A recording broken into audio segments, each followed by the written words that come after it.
옛날 옛적 푸르른 바다로 둘러싸인 아름다운 고흥이라는 마을에 특별한 요정들이 살고 있었습니다. 이 요정들은 숲속 깊은 곳, 오래된 나무의 가지 사이에 작은 집들을 짓고 살았으며 자신의 마술로 숲과 바다를 지키고 있었습니다.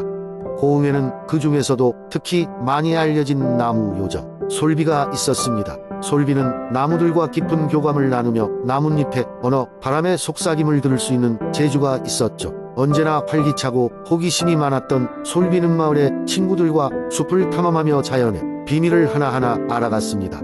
그러던 어느 날 고흥의 바다에 이상한 일이 벌어지기 시작했습니다. 바닷물의 색이 점점 변하고 해초가 무성하게 퍼지는과 더불어 물고기들이 떠오르는 기현상이 나타났습니다. 마을의 사람들과 요정들은 이 원인을 찾기 위해 회의를 열었으나 누구도 이에 대한 명쾌한 답을 내리지 못했습니다.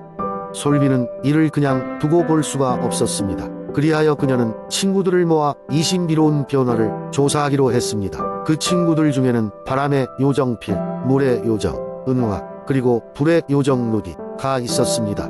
그들은 모험을 떠나기 전 각자 자신의 능력을 사용할 준비를 하며 서로를 격려했습니다. 그날 밤 솔비와 친구들은 해변으로 갔습니다. 바다는 어둠 속에서 깊은 푸른 빛으로 빛나고 있었고 물결은 유난히 잔잔했습니다. 솔비는 고개를 들어 하늘을 보았고 유성우가 쏟아지는 것을 보았습니다. 그것은 분명히 자연의 이상현상과 관련이 있을 것임을 직감했습니다. 솔비와 친구들은 마법의 힘을 통해 바닷속으로 들어가 과연 그들의 예감대로 해저 깊숙한 곳에 커다란 빛나는 보석이 박혀있는 것을 발견했습니다. 이는 바다의 균형을 불안정하게 만들며 지구 본연의 리듬을 방해하고 있었습니다. 필과 은화가 함께 힘을 합쳐 바람과 물의 힘을 결합해 보석을 천천히 바다 밑에서 위로 끌어올렸습니다. 그러나 문제가 생겼습니다. 보석이 해상으로 올라가자 더욱 강렬하게 빛나며 폭발적인 에너지를 방출하기 시작했습니다. 루디는 재빨리 자신의 불의 마법을 사용해 불꽃에 벽을 만들어 그 에너지를 차단했고 솔비는 나무의 마법으로 그 보석을 포위해 다시 땅 속으로 봉인했습니다. 드디어 바다는 평화를 되찾았고 고흥은 원래의 아름다움을 되찾았습니다. 마을 사람들은 요정들에게 깊은 감사를 표시했고 솔비와 그녀의 친구들은 뜨거운 박수를 받았습니다. 그 후로도 고흥의 사람들과 요정들은 함께 조화롭게 살아갔습니다. 솔비는 자신이 발견한 것처럼 자연도 언제나 변화하고 그것에 적응할 필요가 있음을 깨달았습니다. 고흥의 전설은 이렇게 바다와 자연의 조화를 이루어낸 가장 특별한 이야기가 되었습니다. 두 번째 이야기. 옛날 옛적 한국의 작은 마을 공주에는 신비로운 숲이 있었다. 이 숲은 마을 사람들에게 신기한 전설과 놀라운 이야기들로 가득 차 있었다. 숲의 입구는 오랜 나무 다리로 연결되어 있었고 숲 안에는 다양한 생명체들이 살아가고 있었다. 마을 사람들은 이 숲을 단심의 숲이라고 불렀는데 이는 숲의 중심에는 소원을 이루어준다는 신비로운 연못이 있다는 믿음에서 비롯된 것이었다. 어느 날 마을에 사는 어린 소녀 수아는 숲을 탐험하기로 결심했다. 수아는 항상 모험을 좋아하는 아이였고 숲에 대한 할머니의 오랜 이야기에 사로잡혀 있었다. 그녀는 작은 등의 물병과 도시락을 챙겨 숲으로 향했다. 숲의 입구에 도착하자 수아는 짙은 푸른빛의 나무들이 그녀를 반겼고 신비로운 새소리가 들려왔다. 숲 깊숙이 들어갈수록 수아는 점점 더 다양한 동물들과 마주쳤다. 그녀는 꼬리를 활짝 편 공작새와 꽃 사이를 날아다니는 나비떼를 보며 감탄했다. 나무 사이를 걷던 중 수아는 길을 잃고 말았다. 순간적인 두려움이 몰려왔지만 그녀는 깊게 숨을 쉬며 침착해지기로 했다. 그러던 중 수아의 앞에 노란 빛이 반짝였다. 호기심에 이끌린 수아는 그 빛을 따라갔다. 빛은 마치 소녀를 인도하듯 나무 사이를 천천히 이동했고 결국 수아는 숲의 깊숙한 곳에 도착하게 되었다. 그곳에는 정말로 신비로운 연못이 있었으며 연못 위에는 달빛이 비추듯 환한 빛이 감싸고 있었다. 수아는 마음속에 있던 가장 큰 소원을 떠올리며 조용히 연못의 소원을 빌었다. 수아의 소원은 가족의 행복이었다. 그녀는 연못에 속삭이듯 소원을 말했고 곧 연못은 작은 파장을 일으키며 잔잔해졌다. 수아는 가슴이 벅차올랐고 마치 연못이 그녀의 소원을 들어주리라는 확신이 들었다.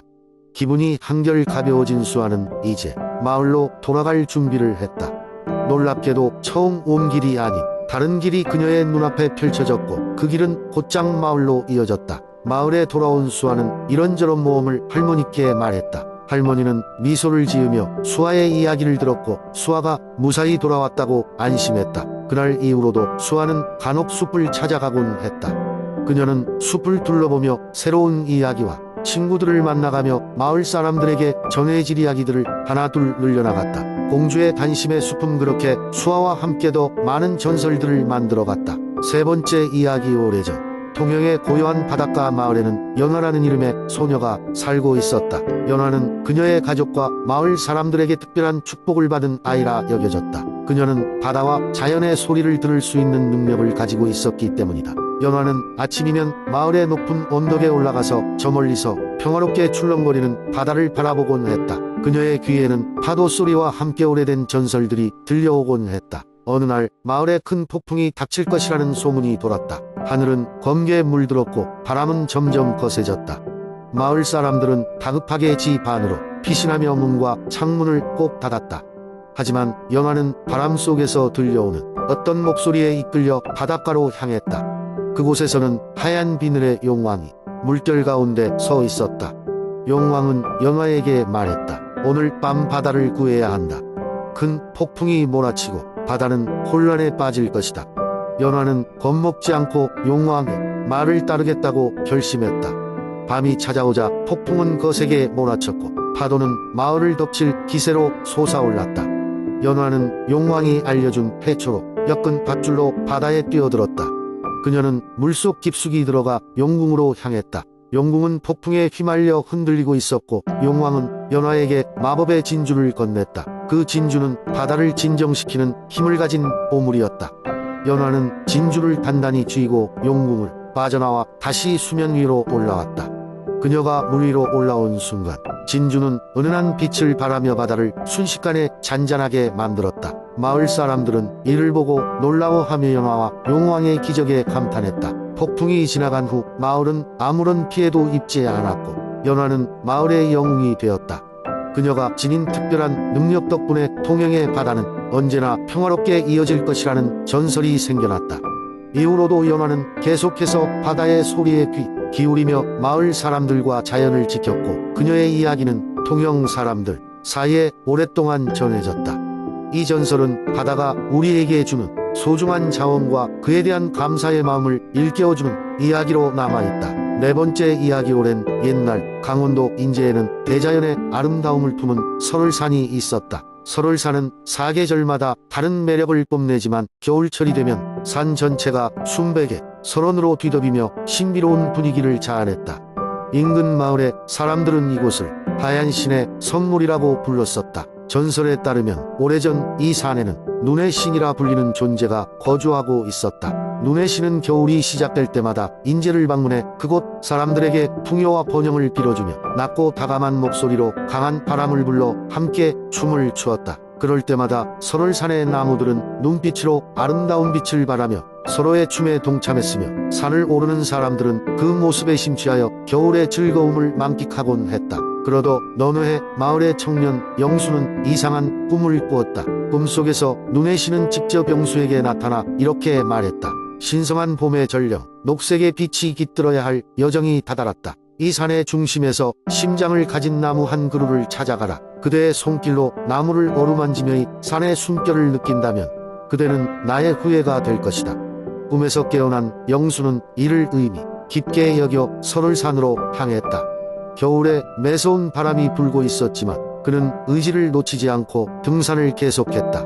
마침내 산의 중심에 도착하자 영수는 꿈에서 본 것처럼 거대한 나무 한 그루를 발견했다. 그 나무는 주변의 모든 눈을 녹이는 따스함을 가지고 있었다. 영수는 나무에 손을 댔고 순간 그의 심장은 강하게 고동쳤다. 그와 동시에 나무는 찬란한 녹색 빛을 발산하며 많은 생명체들이 꿈틀거리기 시작했다. 놀랍게도 그 순간 영수는 눈의 신과 직접 대화를 나눌 수 있었다. 눈의 신은 말했다. 이제 그대는 이 산의 새로운 수호자다.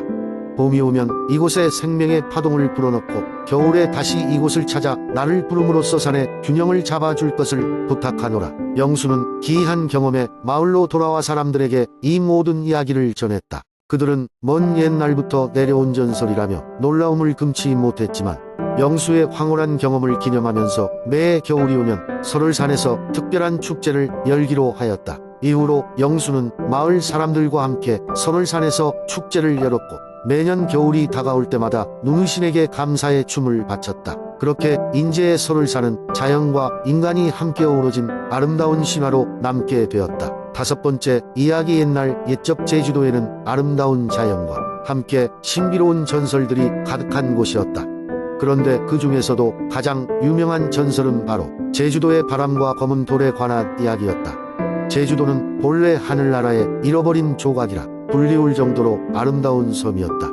하늘나라의 신들은 이 섬을 특별히 사랑했고 그들의 감시하에 섬은 평화롭고 풍요로웠다. 그 중에서도 바다와 맞닿은 해변가에 살고 있는 바람의 신 하리는 이 섬을 각별히 아꼈다. 하리는 매일 바다를 가로질러 섬을 살며시 안아주듯이 부드러운 바람을 선물했고 그로 인해 섬은 늘 신선하고 맑았다. 어느 날 하늘의 대왕인 우레가 제주도를 찾았다. 우레는 섬의 아름다움을 보고는 그만 서늘한 한숨을 내쉬며 말했다. 이처럼 아름다운 곳에서는 강인한 정신을 가진 자들이 자라나야 할 텐데 이 섬은 너무나도 부드럽고 나른하구나. 하리는 대왕의 말에 조금은 충격을 받았지만 무언가 더 강인한 무엇인가가 있어야 한다는 의견에 동의했다. 그래서 하리는 매일 밤 몰래 제주의 들판과 바다를 찾아다니며 강한 바람을 불어넣기 시작했다. 그 바람은 차츰 섬의 구석구석을 돌아다녔고 바람을 맞은 대지 곳곳에는 작은 검은 돌들이 생겨나기 시작했다. 이 검은 돌은 용암이 굳어진 형태로 그 자체로 섬의 화산 활동의 고요한 증거였다. 하리는 이 검은 돌들이야말로 우레가 바랐던 강인한 정신의 상징이 될 것이라 믿었다. 그러나 검은 돌의 수가 점점 많아지자 섬의 주민들은 점점 늘어나는 돌들에 맞서 살아가야 했다. 농사를 짓기 어려워지자 주민들은 돌을 치우기 시작했고 검은 돌을 쌓아 만드는 담과 건물들이 섬의 곳곳에 생겨나기 시작했다. 한편 바람은 제주도의 모든 생명체들에게 영향을 미치기 시작했다. 제주 마른 바람을 마주하고 달리면서 더욱 힘차고 강건해졌고 사람들은 돌담 사이로 불어오는 바람에 맞서면서 견디는 법을 익혀갔다. 그 과정 속에서 그들은 자연에 순응하고 공존하는 법을 배웠다. 세월이 흘러 어느 날 우레는 다시 제주도를 방문했다. 그는 섬의 경치와 주민들을 바라보며 그들이 얼마나 단단하고 강인한 정신을 가지게 되었는지를 확인했다. 특히 검은 돌과 바람에서 배운 지혜로 인해 섬은 더 밝고 건강하게 변화한 것을 보고 깊은 감명을 받았다. 그 순간 하늘의 대왕 우레는 하리에게 미소를 지으며 말했다. 내가 만든 이 걸작이야말로 우리가 꿈꾸던 강력한 운명이구나. 오늘날에도 제주도는 검은 돌과 강한 바람의 역동적인 섬으로 알려져 있다. 이 모든 것은 바람의 신 하리의 노력과 하늘의 대왕 우레의 지혜가 어우러진 끝에 이루어진 것이니 이 전설은 제주도 사람들의 정신 속에서 변함없이 전해 내려오고 있다.